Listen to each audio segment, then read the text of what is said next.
you ever set a goal only to feel stuck, overwhelmed, or like you've completely miscalculated how much effort it would actually take to achieve it? Well, in this video, I'm going to share with you the most common mistakes that I've seen people make when setting goals and how you can fix them so that you can reach the levels of success that you desire. So the three biggest mistakes are, number one, people set goals that just lack detail.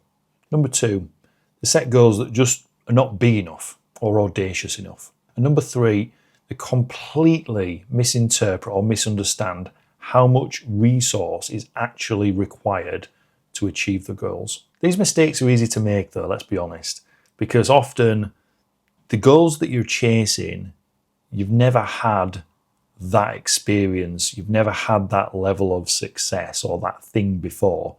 So you've got no frame of reference. You've got no idea how much it takes to actually get there. So why does detail matter so much? Well, detail matters because it gives us a roadmap. It gives us a true layout of the time, effort, and resources that are actually required to attain the goal itself. And also the really cool thing about adding detail, in my opinion, when I set my own goals, it gives me a visual representation. Now, the feedback loop that I always get from setting goals and adding excruciating detail is that it holds up a mirror. It holds up a mirror of, and it shows me more about rather who I need to become rather than just this is what I need to do. Because the actions and inside of the details, it's almost like hidden, if it's not really obvious, of like these actions are things that I'm not currently doing. And if I'm not currently doing them, that means I am not that person. It's very simple. You know, if that's just the one big thing that you take away from adding excruciating detail to setting your goals, is that it gives you a roadmap. It gives you a path of, damn, that's the person that I need to become in order to achieve these things. Light bulb. Okay, so why big? Why audacious goals? Well, let's be honest, small, mediocre goals, they do very little to inspire excitement or action in people. If I said to you, well, we've got 12 weeks and that entire 12 weeks, you just have to lose 1 pound. You have to lose, half a kilo in weight. How much action are you actually going to take? Well, you're going to think, well, I've got 10 weeks to achieve that. I might as well just sit down and eat 5 pizzas. And I'm going to include myself in that one because if my goals are ever small or unexciting, then yes, it makes you almost believe that you have more time, to achieve the thing rather than pushing you into a state of action. That certainly wouldn't call on me to be the best for myself. And I'm hoping you're in agreement that it probably wouldn't call upon you to be the best version of yourself either. And I can't remember whether I read this somewhere or whether it's just something that I've practiced and put muscle into myself. It's almost like a sentiment of, I'd rather set a goal that is beyond almost like what I know I can achieve.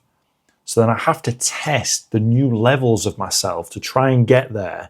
And I'd rather fall short of that really big, audacious goal than just about meet or fall underneath the much smaller goal. Why? Well, because it forces you to stretch and grow in similar ways that smaller goals never could. Why is miscalculating time, effort, and resources completely normal then? Well, how can you know, is my first question.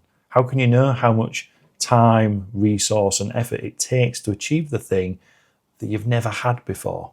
When I set goals with clients in the consulting that we provide, I tell them to, let's make sure we set big, audacious goals.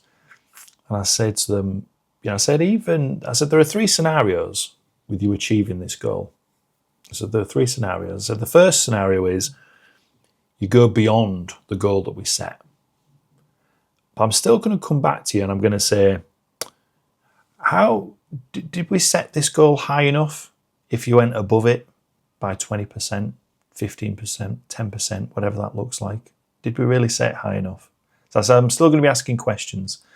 I said, if we come underneath, the goal, I'm still going to come with questions and say, well, cool, what do you think you could have done to have done a little bit better or achieved a little bit more for yourself? Is there some room for improvement? And then the third scenario is that you hit that goal bang on. You achieve the exact amount of money that you set for yourself, or you lose that perfect amount of weight. I would say, isn't that strange that on the day that we'd set for you to achieve that you hit it perfectly? So either you've been sat on potential and you've not been pushing hard enough, or the other way around, right? So no matter what, when you set goals, I think you also need a degree of accountability. That can be with yourself, it can be with your partner, friend, but they need to be looking at it in these three fashions, in my opinion, because that always works famously. The key is to set your sights much higher than you believe you can achieve. Ambitious goals call a bigger, more powerful, action-taking version of yourself to the forefront. Like I mentioned previously, for me, achieving goals has always been more about becoming someone I've never been than simply just doing tasks. To reach those audacious goals, you have to evolve into the person that is capable of achieving those goals. That shift for me, that perspective change, completely changed my approach, to goal setting. Goals are not about what, they're about who. So when setting your next goal, don't just think about what you need to do, think about who you need to become. Add as much detail as possible. Set your sights much higher than you think you can currently achieve. And embrace the journey, because that's what it is. Really big, audacious goals call for big growth. And that's where the magic happens.